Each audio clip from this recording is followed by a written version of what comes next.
Halo, assalamualaikum. Kali ini saya berada di dapur Rahat. Ini lokasinya di daerah Wonokerto, Sukoharjo.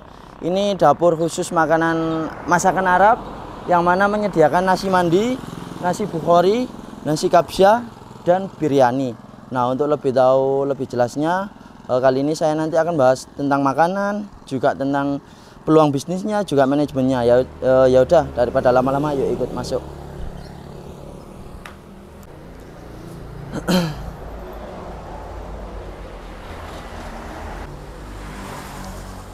Assalamualaikum. Silakan. Ya, perkenalan dulu Bang, nama saya Agung. Saya ingin tanya-tanya mengenai bisnis Abang ini, mengenai dari masakannya, dari cara promosinya, ataupun dari segi pengenalan kepada masyarakat.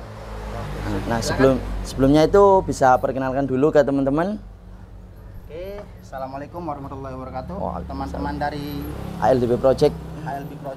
Mana Sukoharjo? Iya, Sukoharjo Palang. Sukoharjo Palang ya.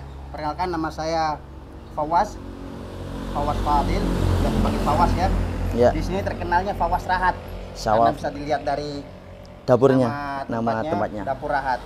Kami di sini spesialis untuk masakan Arab. Masakan Timur Tengah, tapi yang khusus dengan racikan dari mentor kami yang sudah almarhumah, yaitu ibunda kami sendiri. Makanya kami tuliskan di situ matbah wa mat'am Arabi Rahat, nasi Arab khas Nyai Imam.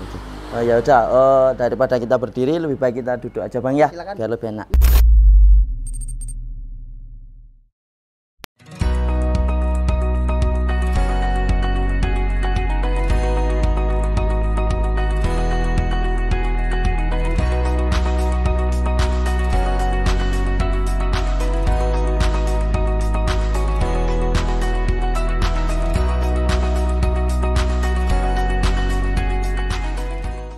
Halo teman-teman, ini saya sudah dengan Bang Fawaz. Ini kita mau tanya-tanya mengenai perjalanan dari seorang Bang Fawaz. Nah, dalam perjalanan dari Bang Fawaz dalam membangun dapur Rahat ini. Nah, kalau boleh tahu Bang, ini perjalanannya itu bagaimana? Selama dari nol sampai sekarang ini. Alhamdulillah, waktu itu tahun 2014 kita pertama kali buka di Bangil, di kedai yang sangat kecil. Waktu itu mamah itu almarhumah ya, mentor saya yang dalam ilmu masak ini, bisa dikatakan saya bisa masak semuanya dari beliau. Allah yarham. Beliau waktu itu saya tawarkan, ayo mah kita buka masak nasi mandi, nasi bukhari dan yang lainnya, masakan Arab. Beliau waktu itu takut untuk membuka karena beliau pikir takut rugi, takut bangkrut. Karena kalau pikir-pikir secara logika benar juga, ini kan modalnya mahal. Di zaman itu untuk modal makan segitu orang mungkin masih mikir, karena masih mandi, nasi bukhari dan yang lainnya ini belum terlalu terkenal. Dikenal orang itu hanya sekedar nasi kebuli, bule, sate dan lain sebagainya. Akhirnya saya memberanikan diri dengan modal seadanya, bismillah saya buka. Dan di tahun pertama saat itu 2014 itu saya akuin sudah bisa dikatakan tahun pertama itu rugi. Bahkan dikatakan bangkrut total. Di sini semua kita kehabisan modal, kita kehabisan kontrakan, kita penghabisan penghasilan. Jadi waktu itu penghasilan selama setahun buka itu hanya cukup untuk bayar modal di awal saja. Sedangkan untuk modal kedua saya nggak ada uang. Jadi selama setahun penjualan itu cuma cukup buat ngembaliin modal aja? Modal aja, hanya ngembaliin modal aja sudah bersih. Setelah itu baru tahun kedua saya punya inisiatif untuk menjual kendaraan saya pribadi. Saya waktu itu punya satu mobil hasil kerja saya selama seminggu. Waktu itu saya di Jakarta nyupirin orang Arab, dapat uang hasil untuk beli mobil. Nah, dari mobil inilah akhirnya sebenarnya saya jual. Terus sebagian dari mobil, bukan sebagian sih, bahkan dengan harga segitu uang tersebut semua saya pertaruhkan di usaha ini. Saya pakai untuk buat modal awal lagi di tahun kedua. Jadi seperti mengulang dari nol lagi Bang ya? Nah, mengulang lagi tapi bukan CLBK ya. Nah, untuk pemasarannya sendiri pas awal-awal itu gimana Bang? Soalnya kan masakan Arab sama Jawa itu kan berbeda. Nah itu bagaimana? Karena waktu itu media sosial tidak seheboh sekarang, jadi untuk menggunakan media sosial waktu saat itu saya belum terlalu berharap. Saya hanya lewat, waktu itu masih zamannya BBM, status WA, terus broadcast ya. Untuk menggunakan Instagram waktu itu sudah ada, mungkin cuma belum heboh. Dan saya waktu itu belum terlalu lihai untuk menggunakannya. Bahkan Facebook pun pada saat itu saya tutup. Twitter waktu itu juga saya tutup. Jadi hanya dari mulut ke mulut, dari mengandalkan mulutnya orang lain. Karena saya yakin ketika seorang pelanggan kita sudah merasa bahagia, bangga, enak dengan mencoba memakan masakan kita, dia akan bangga dengan dirinya sendiri untuk menjualkan ke orang lain, menawarkan ke orang lain. Dan ketika itu sudah terjadi ya bisa dikatakan lumayan, alhamdulillah ikan gratis. Tinggal enak-enak doang. Tinggal enak, duduk manis, terima pelanggan tanpa kuota. Nah untuk masakan Arab ini kan lebih banyak mengandung daging kambing Bang ya. Nah itu kan orang pada takut buat makan daging kambing karena yang ya bisa dibilang banyak orang takut karena kolesterol atau karena yang lain-lain. Itu gimana Bang? Apakah di masakan Arab ini ada penanganan khusus supaya kandungan kolesterolnya itu nggak sampai tinggi, itu biar pemahaman masyarakat itu bisa berubah gitu? Jadi untuk kambing itu sendiri sebenarnya kolesterolnya memang sudah tinggi. Iya. Hanya saja bahasanya seperti ini. Kolesterol kambing tadi akan naik, tiba-tiba naik memuncak bahkan tinggi ketika dia disandingkan oleh apa? Bahasa kasarnya itu ini kambing kolesterolnya naik diprovokatori oleh siapa? Oleh apa? Nah, salah satu provokator kolesterol kambing bisa naik dengan signifikan yaitu nasi putih dengan kandungan gula yang paling banyak. Sedangkan di nasi mandi, nasi bukhori dan kami jual lah intinya itu pakai beras basmati. Beras basmati ini pernah saya baca kandungan gulanya itu 0, sekian. Jadi kalau dimakan dengan kambing sebenarnya ada kolesterolnya, masih ada karena kita menggunakan minyak goreng. Hanya saja pada saat perebusan kambing, kambing ketika direbuskan mengeluarkan lemak, mengeluarkan gaji. Gajinya ini semua kita buang.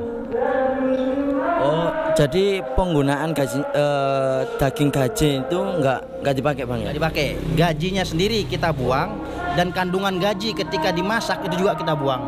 Jadi lemak dalam berbentuk minyak dari kambing kita buang dan gajinya sendiri kita nggak pakai, kita bener-bener utuh dagingnya saja. Dan sebenarnya sih ada kolesterol, ada, cuma tidak terlalu tinggi lah karena nasi tadi, beras basmati tadi itu memang kadar gulanya tidak terlalu tinggi. Jadi kalau orang lain ingin makan ya silakan, tapi yang banyak kan lah. Cuma lihat-lihat kadar gula sama kolesterolnya juga. Cuma insya Allah tidak terlalu parah seperti kita makan daging kambing dengan nasi putih. Jadi bisa dikatakan masih aman ya buat orang-orang masyarakat yang belum tahu. Tapi ini juga kalau bicara mengenai gula, kandungan gula di nasi putih emang pernah saya baca itu tinggi Bang. Nah jadi buat kalangan orang-orang yang ingin diet atau ingin pola makan hidup sehat ini juga cocok loh. Ini soalnya kandungan gula di nasi apa tadi Bang? Beras basmati. Dari beras basmatinya ini kecil banget. Jadi buat orang-orang yang coba buat merubah pola makan yang sehat, nasi bukhori atau nasi Arab ini bisa dijadikan salah satu makanan yang enak dan juga mengandung gula yang rendah. Nah, untuk mengenai pangsa pasarnya dari Dapur Ahad ini, itu apakah dari kalangan masyarakat sekitar apa sudah sampai ke luar daerah? Untuk pangsa pasar yang sekarang ya, alhamdulillah sudah sampai ke luar daerah. Paling jauh kami pernah mengirim nasi itu sampai ke Makassar. Makassar.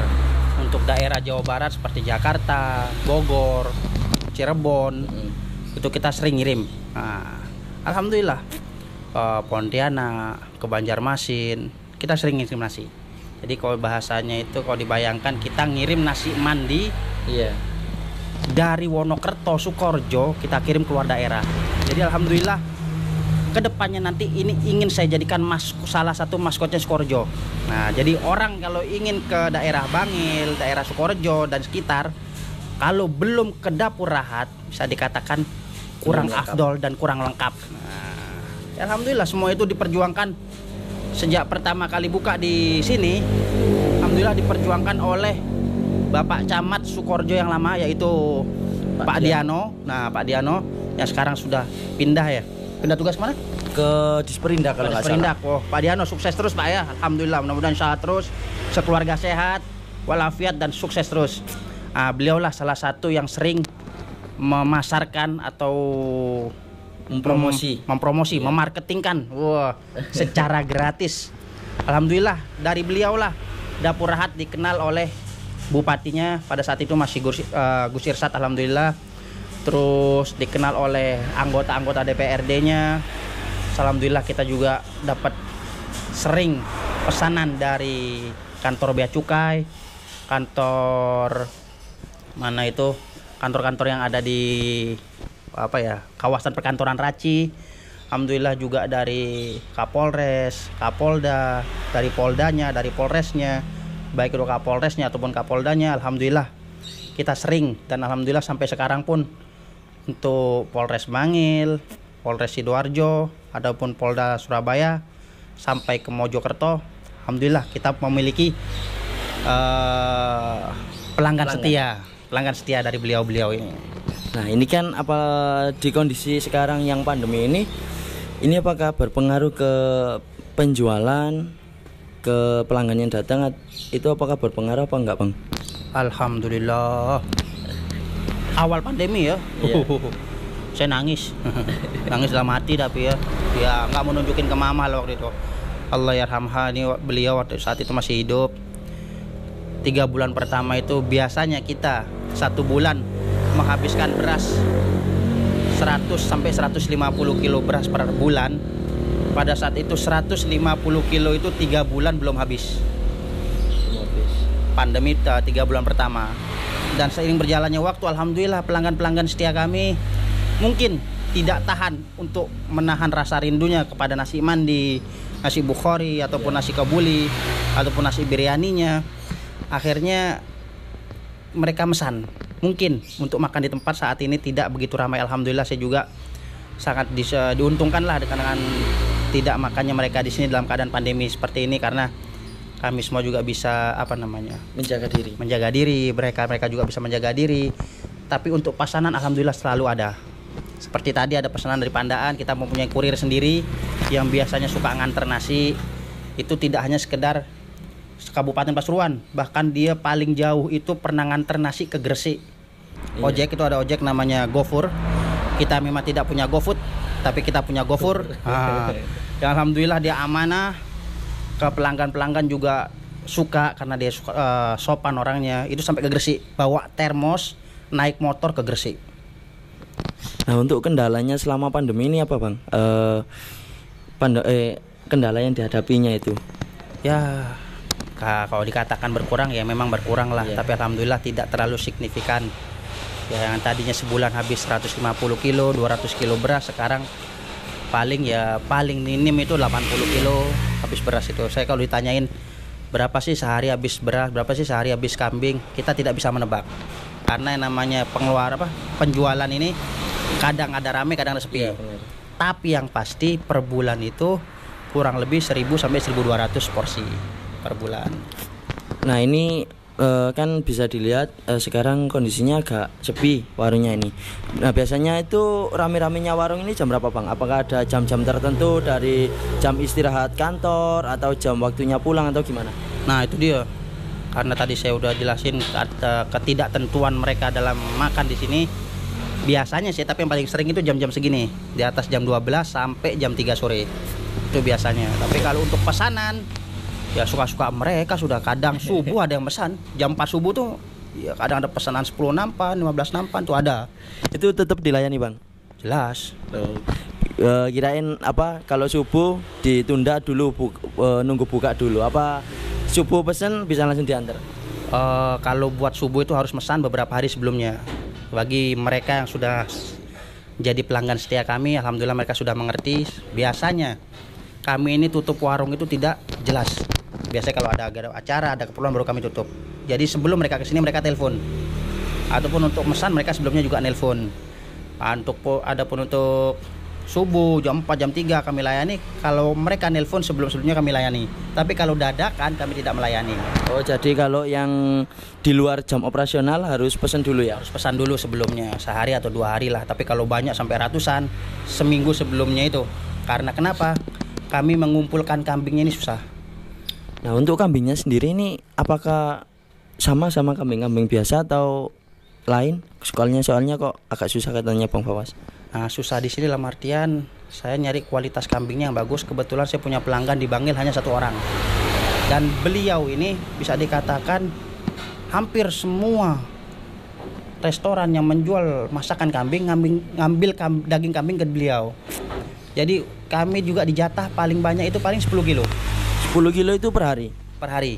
10 kilo per hari. Dan kenapa kami juga minta 10 kilo per hari atau enggak minimal 5 kilo? Agar kami dapat kambing yang muda. Iya, kami sudah menjanjikan ke mereka juga, jangan khawatir, kambing yang dijual di Rahat insya Allah empuk dan tidak banyak seratnya, karena memang yang dijual kambingnya kambing muda. Ini kambing muda itu perkiraan usia berapa? Nah, untuk ini kan zaman sudah modernisasi. Nah, itu gimana Bang mengikuti arusnya? Apakah Bang Fawas ini pakai YouTube atau Instagram atau Facebook atau medsos yang lainnya? Nah, ini yang saya senang nih, pembahasan soal medsos. Iya, marketing. Marketing medsos ya. Kalau saya pribadi tidak terlalu tidak terlalu sering menggunakan medsos. Tidak terlalu bersosialita di dunia medsos. Tapi alhamdulillah pelanggan-pelanggan kami yang sudah makan di sini dan mereka senang, merasa bahagia, merasa bangga makan di sini karena rasanya enak. Mereka akan bermedsos ria dengan sendirinya. Jadi tanpa kami minta pun mereka sudah memposting, baik itu di Instagram, baik itu di Facebook, baik itu di Google Map ataupun yang lainnya. Jadi alhamdulillah walaupun saya tidak terlalu bersosialitaria di dunia medsos, orang lain sudah, pelanggan-pelanggan setia kami sudah melaksanakan hal tersebut. Untuk kedepannya ini gimana Bang? Apakah ada inovasi atau rencana buka cabang-cabang lagi atau gimana? Untuk sementara saya ingin fokus di sini, ingin membesarkan dalam artian ingin menguatkan pondasinya dulu. Saya ingin kedepannya akan suatu saat punya cabang di mana-mana. Yang mana impian saya kedepannya nanti itu nasional, di kota-kota besar Dapur Rahat akan buka dan buka secara serentak di hari itu. Dan subhanallah, mudah-mudahan aja Allah mengabulkan. Ada beberapa media TV yang ingin juga mereport pembukaan Dapur Rahat tadi, karena memang akan dibuka secara nasional. Dan untuk agar kuat naik ke atas, otomatis kita harus memperkuat pondasinya dulu. Iya, benar. Nah, pondasi sini akan saya kuatkan dulu. Saya akan tambah pekerja, tambah SDM, promosi mungkin kecil-kecilan, yang insya Allah ya mudah-mudahan dalam waktu dekat lah, semoga dalam waktu 5 tahun semua bisa terrealisasi. Amin, semoga lebih cepat dari itu Bang ya. Amin, semoga lebih cepat dari itu. Iya. Mantap. Nah, ini kan mungkin apa ya, sekarang banyak masyarakat yang mulai buka usaha, entah itu di bidang jasa, di bidang makanan, minuman atau lainnya.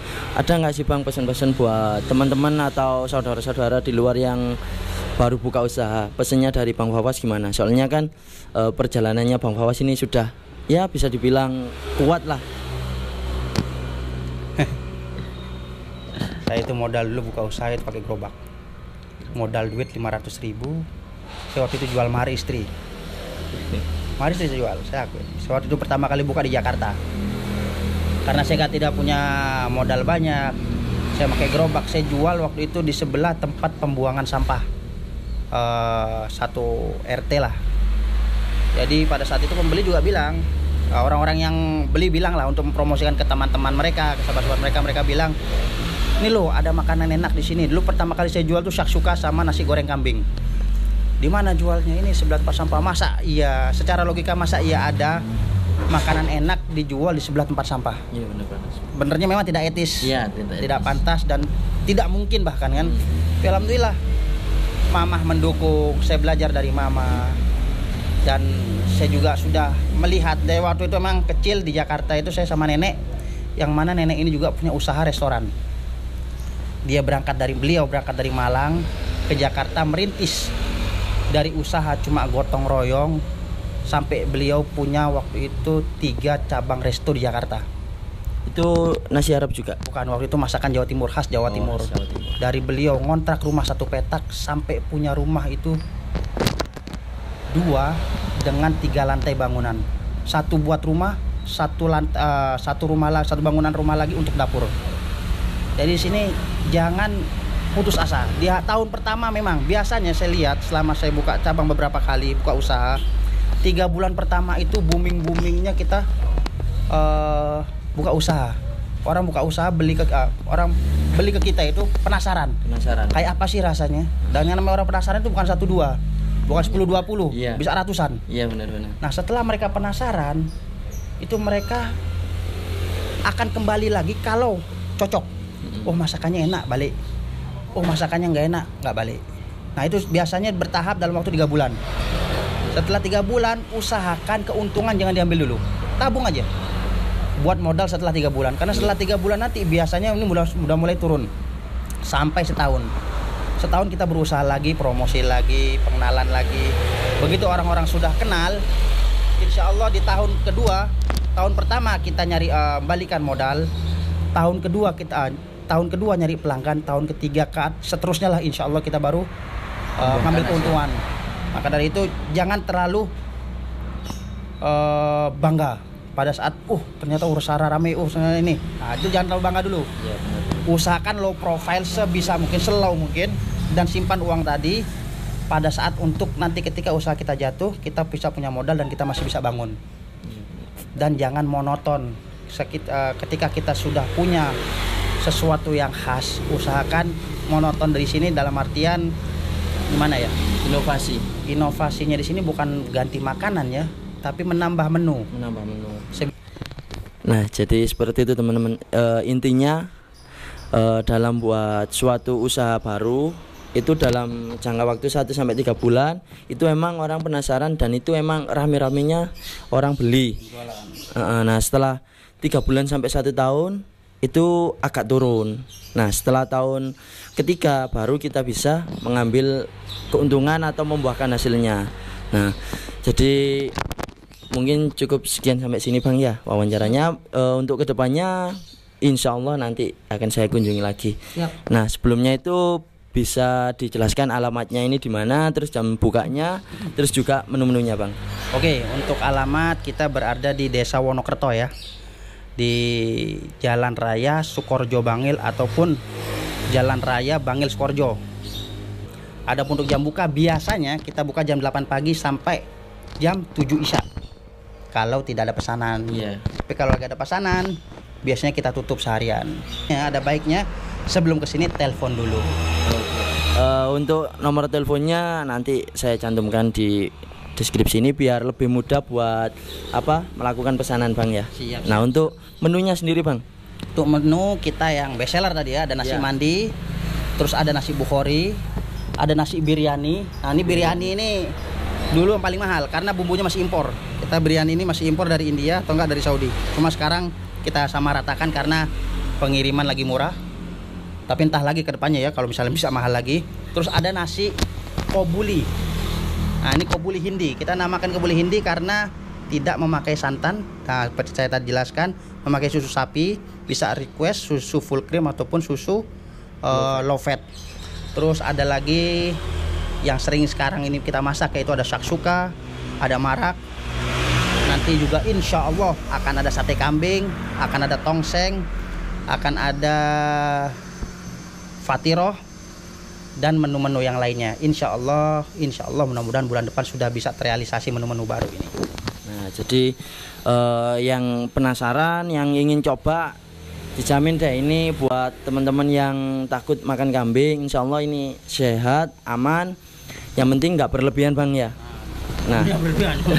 Paling berlebihan 1 nampan dia habis sendiri. Wah, itu bahaya itu. Jadi bisa kunjungi ke sini.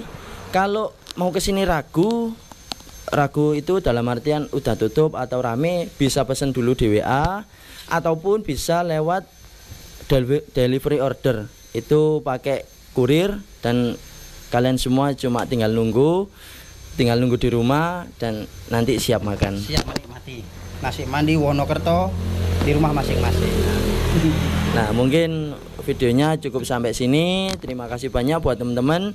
Dan satu, jangan lupa like, comment, and subscribe ya teman-teman, supaya saya semakin semangat buat memberikan wawasan ke teman-teman. Semakin sukses juga, gak cuma semangat, semakin sukses. Percuma kalau semangat gak sukses ya. Amin, amin, amin. Terima kasih banyak Bang Fawas ya. Terima kasih banyak. Cukup sampai sini. Sekian, wassalamualaikum warahmatullahi wabarakatuh. Bye bye.